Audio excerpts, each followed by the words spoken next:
Gum? No, no thanks.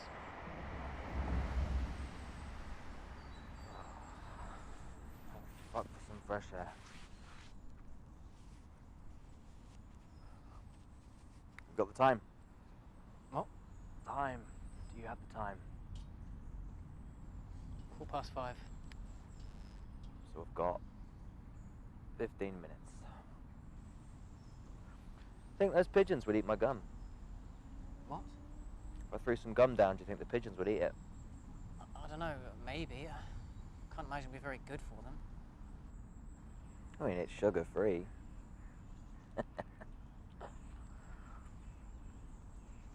What's your name? Lester. Really? That is unfortunate.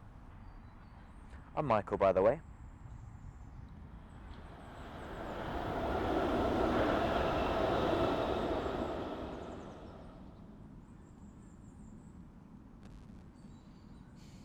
So, Lester, have you got any plans with the rest of your day? I guess. Anything exciting? Look, Michael? yeah, no, I know. Sorry, look, Michael, I appreciate the gesture and, but I just don't feel comfortable talking to you about, like, me. Yeah, it's not personal or anything, but, I just... It's alright. You're not a talker. No, that's okay. I mean, you're not a talker. I completely get it. We're all different like that. I mean, I talk way too fucking much. I mean, I'm just a random fucking guy who sat down next to you, and you're probably thinking, what the fuck is this guy on about? Maybe you're thinking, oh, he's not gonna start hitting on me, is he? That's not what this is it? Relax, man. I'm fucking with you. You are not my type anyway. Now, I'm no psychiatrist, but you've got the look of a man who's having problems with his missus. Oh, you know what, fucker, you do not need that bitch in your life anyway. She's not a bitch. I'm just trying to help. Help? This is what you think help is? You don't know anything about her or about me, so leave me the fuck alone.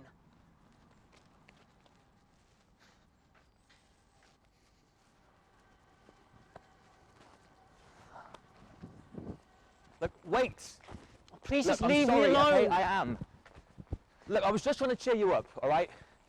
Look, I'm just not very good at it, all right? Yeah, no shit. Look, I am a piss taker, I am, okay? Look, I'm sorry, okay? Really, I am. I just wanted someone to talk to. Well, don't you have friends or family you can talk to? Not really. I mean, my family are all the same. I mean, we don't like dealing with emotions, so we just say stupid shit until we start to feel better. Okay. So what is it you want to talk about?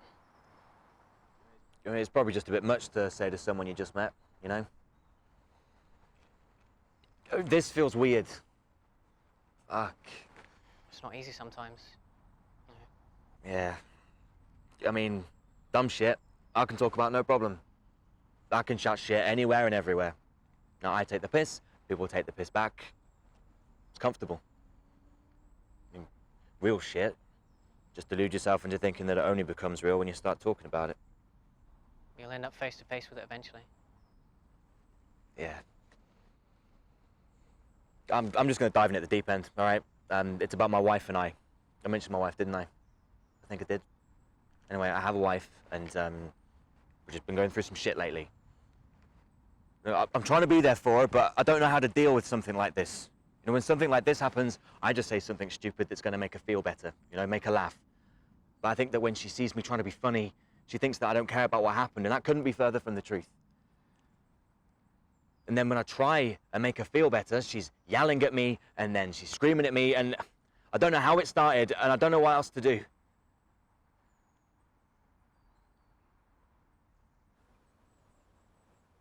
She had a miscarriage 10 days ago. I mean, we weren't even trying to have kids. It was a surprise. But a really, really amazing surprise. I didn't even know how much I wanted to have kids until she told me that she was pregnant. And then I knew that I wanted to be a dad someday, but I just didn't know how much. You know, they say that you shouldn't announce anything after the first 12 weeks, but I told everyone. Friends, family, co-workers, even the big issue guy outside the local Tesco. But then I got the call. The look on her face.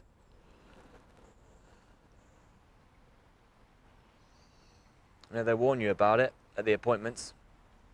Say there's like a 10% chance after the first 6 weeks, and then decreases week by week until there's like a 1% chance after however many weeks. What can you do, eh?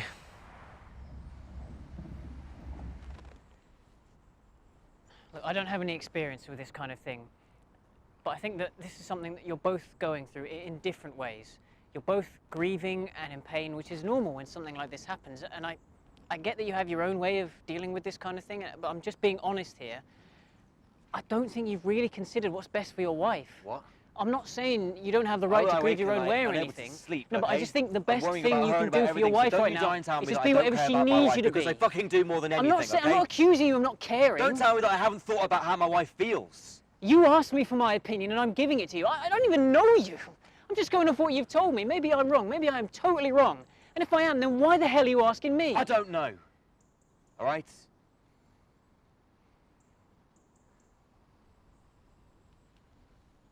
Yeah. Yeah, I do. I do. But I know how much that she wanted this. I did too. You know, I just can't help but think about all the things that there might have been. All the things that we could have done together. You can still have that. I know, but just got ahead of myself, didn't I?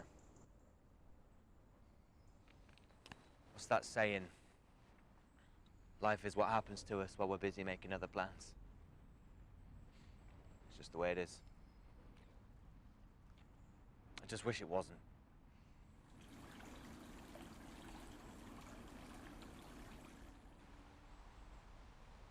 Do you think that a fetus has a soul?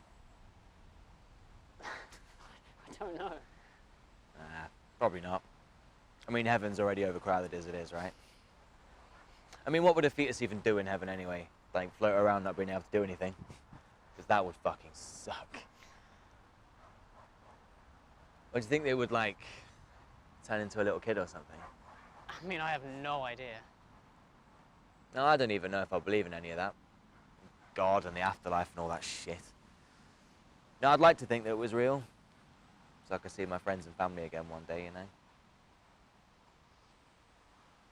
No, actually, I don't fancy spending an entire eternity with my Auntie Jean. No, she used to make all of our presents herself. She'd do mugs and t-shirts and these weird little pottery figurines. There was one Christmas where she made me, my brother and my sister each a bottle of homemade cider.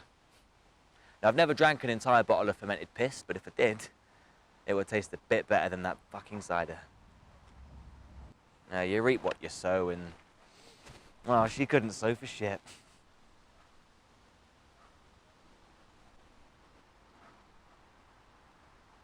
Who are you waiting for? What? Keep looking at your phone, you're waiting for someone. You live far away? No, not really. It's just, you know, it's felt like coming to the park for a while, I guess. So what did happen then? Between you and your girlfriend? Like, you don't have to tell me anything, I'm just curious.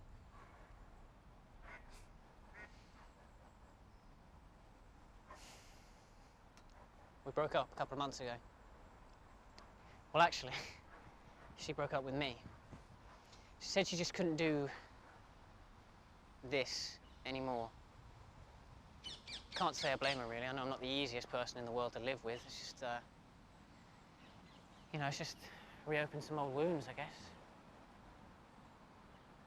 How long were you together? 2.5 years. What old wounds? Look, you don't have to tell me anything if you don't want to, all right? It's just that having shared something very personal from my life with you, like, you're right. Does make you feel a bit better. No, it's like taking the first couple of steps up the stairs, really.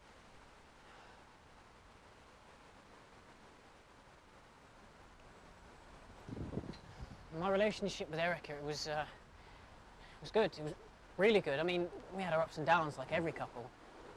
When it was good, it was amazing. The best time of my entire life, but when it was bad... I've had depression for a while now, since I was a teenager. At one point, I was in a really, really bad place. But then I met her. I liked her. She liked me. She really, genuinely liked me for me, and for the first time in a long, long time, I was happy. But then I started pushing her away. I'd push her away, then tell her I can't live without her again and again.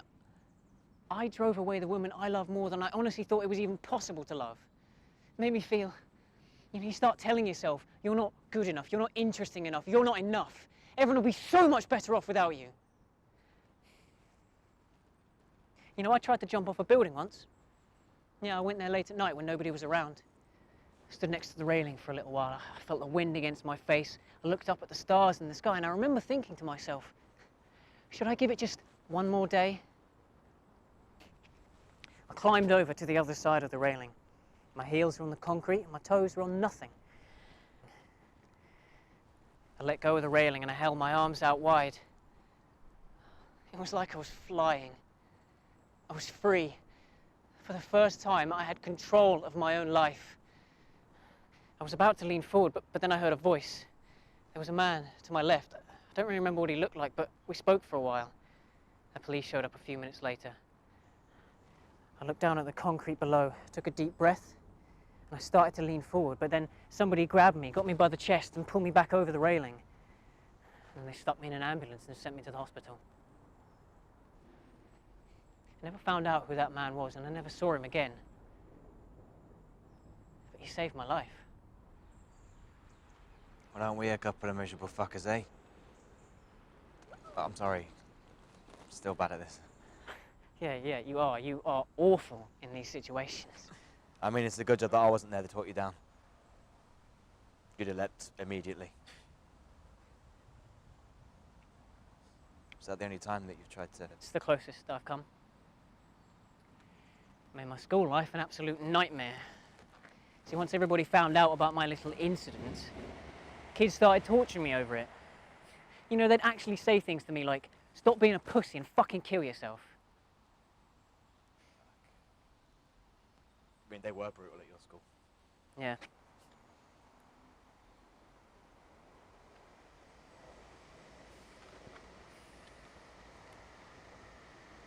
For what it's worth,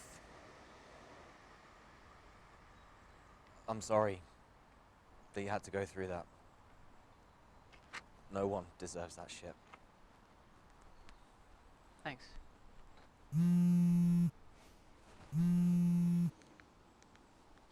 Hello? Hi, yeah. Yeah, no, I'm just on the way to the overground. Listen, can I get you anything on the way home? Maybe, like some ice cream from that gelato place that you like. Gelato Mio, yeah. Yeah, that's it. It's basically the same thing. Yeah, no, of course. Coconut, yeah. I don't even know how that's a fucking flavour of ice cream anyway. No thanks. Stick to salt caramel, thank you very much. Yeah. No, I remember. I love you. Alright. Bye.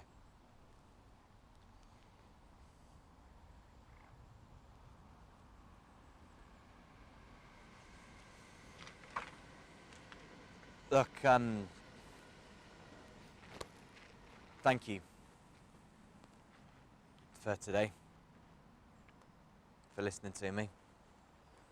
You know, I acted like a fucking arsehole, but you stayed here. So thank you for that. Look, I don't know if I was able to help you. Probably not.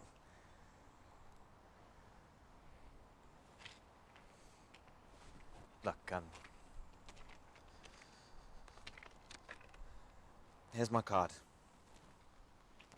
Look, if you ever want to have a chat, or a pint, or anything, you give me a call, yeah? First round will be on me.